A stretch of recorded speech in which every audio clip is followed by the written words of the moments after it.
L J വ്ളോഗ്സിൻ്റെ പുതിയൊരു വീഡിയോയിലേക്ക് എല്ലാവർക്കും സ്വാഗതം. ഇന്ന് നമ്മൾ ഉണ്ടാക്കാൻ പോകുന്ന ഒരു സ്പെഷ്യൽ ചിക്കൻ പെരട്ടാണ്. സവോള ഒന്നും ചേർക്കാതെ ഉണ്ടാക്കുന്ന ഒരു സ്പെഷ്യൽ ചിക്കൻ പെരട്ടാണ് നമ്മളിവിടെ ഉണ്ടാക്കുന്നത്. അപ്പോൾ എല്ലാവരും ഈ വീഡിയോ ഒന്ന് ഫുള്ളായിട്ട് കണ്ടു നോക്കുക.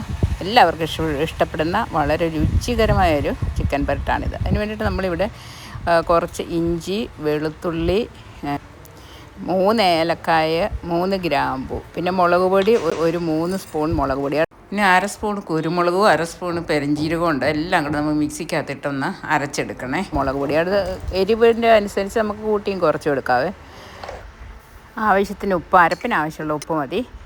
പിന്നെ എടുത്തിരിക്കുന്നത് 3 സ്പൂൺ മൈദ അതിനകത്തോട്ട് ഇട്ടു. പിന്നെ ഇവിടെ നമ്മൾ പിന്നെ എടുക്കുന്നത് 3 സ്പൂൺ തൈരാണ്. കട്ട തൈര്, അധികം പുളിയില്ലാത്തത്. അതിനകത്തോട്ട് 2 കോഴിമുട്ട ഉടച്ചൊഴിച്ചു. ഇതും കൂടെ മിക്സ് ചെയ്തങ്ങ് വെച്ചിട്ട് നമ്മൾ ഓൾറെഡി ഇവിടെ ചിക്കൻ ഒരു 1.5 കിലോ ചിക്കന് മാരിനേറ്റ് ചെയ്ത് വെച്ചിട്ടുണ്ട്. ഉപ്പും മഞ്ഞളും നാരങ്ങ നീരും കൂടെ ചേർത്ത് മാരിനേറ്റ് ചെയ്ത് വെച്ചിട്ടുണ്ട്. അപ്പോൾ അതിനകത്തോട്ട് നമ്മളിതെല്ലാം അരപ്പെല്ലാം കൂടെ ചേർത്തിട്ട്, അരപ്പും ആ മുട്ടയുടെ മിക്സും എല്ലാം കൂടെ ചേർത്തിട്ട് നന്നായിട്ട് ഇളക്കി യോജിപ്പിച്ച് വെക്കണം. ഒരു 1/2 മണിക്കൂർ വെക്കണേ. അത് കഴിഞ്ഞ് നമ്മൾ ഒരു പാൻ അടുപ്പിലേക്ക് വെച്ച് ആവശ്യത്തിന് വെളിച്ചെണ്ണ ഒഴിച്ചിട്ട് അതിനകത്തേക്ക് ഈ ചിക്കൻ ഇട്ട് തിരിച്ചും മറിച്ചും ഇട്ട് ഒരു 1/4 ഭാഗം വേവാകുന്നത് വരെ വറുത്തെടുക്കണം.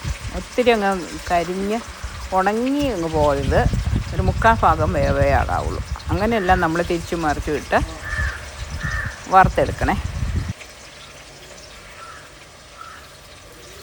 അപ്പോൾ ഇത് 2-3 പ്രാവശ്യമായിട്ട് ഇങ്ങനെ ഇട്ടിട്ട് നമ്മൾ വറുത്ത് കോരിയെടുക്കണേ. വറുത്ത് കോരിയിട്ട് ആ എണ്ണയ്ക്കകത്തുള്ള അരപ്പൊക്കെ മാറ്റി എല്ലാം കൂടെ കോരിയെടുത്ത് ഒരു പാത്രത്തിലേക്ക് മാറ്റി വെക്കണം.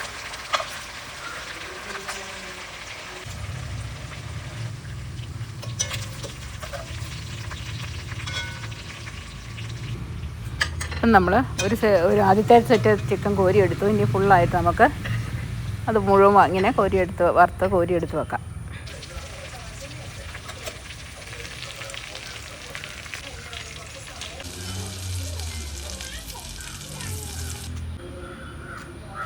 ഇപ്പോൾ നമ്മൾ ഫുള്ളായിട്ടത് വറുത്ത് കോരി എടുത്തിട്ടുണ്ട്. ഇനി ഒരു പാൻ വെച്ചിട്ട് നമ്മൾ ഈ വറുത്ത എണ്ണയുടെ തന്നെ തെളി എടുത്തിട്ടാണ് നമ്മൾ കറിക്ക് ഉപയോഗിക്കുന്നത്. അപ്പോൾ ആ ചിക്കൻ്റെ ഫ്ലേവറൊക്കെ അതിനകത്തോട്ട് വന്നോളൂ. അതിൻ്റെ അരപ്പ് അടിയിൽ അരിഞ്ഞെടുക്കുന്ന അരപ്പൊന്നും എടുക്കരുത്. എണ്ണ തെളിഞ്ഞ് മുകളിലുള്ള എണ്ണ മാത്രം എടുക്കുക.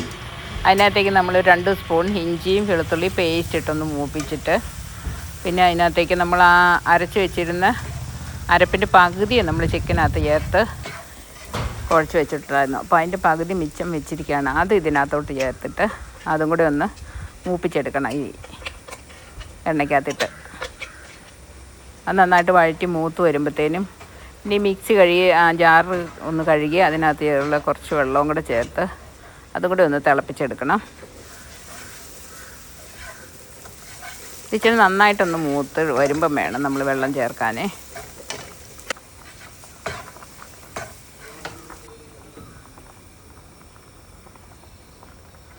ഒത്തിരി വെള്ളം ചേർക്കണ്ട, കുറച്ച് വെള്ളം മാത്രം ചേർത്തിട്ട് നന്നായിട്ടൊന്ന് ഇളക്കി മിക്സാക്കിയിട്ട്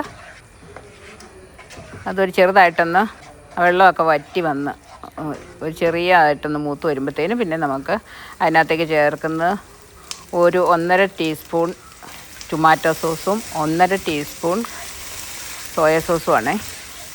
അതൊന്നുകൂടി ഒന്ന് ഇളക്കി ചേർത്ത് അതും കൂടി ഒന്ന് നന്നായിട്ട് ചൂടായി ഇച്ചിരി ഒരു മൂത്ത് വരുമ്പോഴത്തേനും പിന്നെ അതിനകത്തേക്ക് ഈ അരപ്പിന് ആവശ്യത്തിനുള്ള ഉപ്പ് ചേർത്തു. അത് പിന്നെ ഇതെല്ലാം കൂടെ ഒന്നുകൂടെ ഇളക്കി ചേർത്തിട്ട് പിന്നെ അതിനകത്ത് നമ്മൾ കുറച്ചുകൂടെ വെള്ളം ഒഴിച്ച് ഒന്നുകൂടെ ഒന്ന് ഇളക്കി മൂപ്പിക്കുന്നുണ്ട്. അരപ്പ് നന്നായിട്ടൊന്ന് വെന്ത് മൂത്ത് വരാൻ വേണ്ടിയിട്ടാണ് ഇങ്ങനെ ചെയ്യുവാണ്. അരപ്പിൻ്റെ പച്ചച്ചൊവയെല്ലാം മാറി നല്ല ടേസ്റ്റ് കിട്ടുന്നത്. അത് നല്ലപോലെ ഒന്ന് തിളപ്പിച്ച് വെച്ച് കഴിഞ്ഞിട്ട് ചിക്കൻ അതിനകത്തോട്ട് ചേർത്തൊന്ന് ഇളക്കി അതിനകത്തിട്ട് ചിക്കനൊരു ആ വെള്ളമെല്ലാം ചിക്കനിലോട്ട് കുറേ ഇങ്ങോട്ട് വലിയും. കുറച്ച് വെള്ളം വേണം, അല്ലെങ്കിൽ അത് ഡ്രൈ ആയിട്ടിരിക്കും. എന്നിട്ട് ഇതെല്ലാം നമ്മൾക്ക് കുറച്ച് നേരം അടുപ്പയിലിട്ട്, ഇത് 3/4 വേവല്ലേ ആയിട്ടുള്ളൂ. അപ്പോൾ ഒരു 1/4 ഭാഗം വേവ് അതിൻ്റെ കിടപ്പുണ്ട്. അപ്പോൾ ഇതിനുള്ള സമയം കൂടെ ഒരു 5 മിനിറ്റും കൂടെ ഇതിനകത്തിട്ട് ഒന്ന് ഇളക്കി മൂടി വെച്ചൊക്കെ ഇടയ്ക്കിടയ്ക്ക് ഇളക്കി മൂടി വെച്ച് നമ്മൾ കറി ഒന്ന് നന്നായിട്ട് വരണ്ട് വരുമ്പോഴത്തേനും അതിൻ്റെ അകത്ത് വെള്ളമൊക്കെ പറ്റി എണ്ണമയം തെളിഞ്ഞ് വരുമ്പോഴത്തേനും നമുക്ക് ഇത് ഓഫാക്കിയെടുക്കാം. പാകത്തിന് ഉപ്പുണ്ടോയെന്ന് നോക്കിയിട്ട് ചേർന്നില്ലേ പാകത്തിന് ഉപ്പ് ചേർക്കുക. നല്ല വ്യത്യസ്തമായ രീതിയിലുള്ള, എന്നാൽ സവോളയൊന്നും ചേർത്തിട്ടില്ല. അങ്ങനെയുള്ള രുചികരമായ വളരെ വ്യത്യസ്തമായിട്ടുള്ളൊരു ചിക്കൻ പെരട്ടാണ്. എല്ലാവരും ഒന്ന് വെച്ച് നോക്കണേ. വെച്ച് നോക്കിയിട്ട് ഇഷ്ടപ്പെടുകയാണെങ്കിൽ അഭിപ്രായം അറിയിക്കുക. അപ്പോൾ അടുത്ത വീഡിയോയുമായി വരുന്നതുവരെ എല്ലാവർക്കും ബൈ.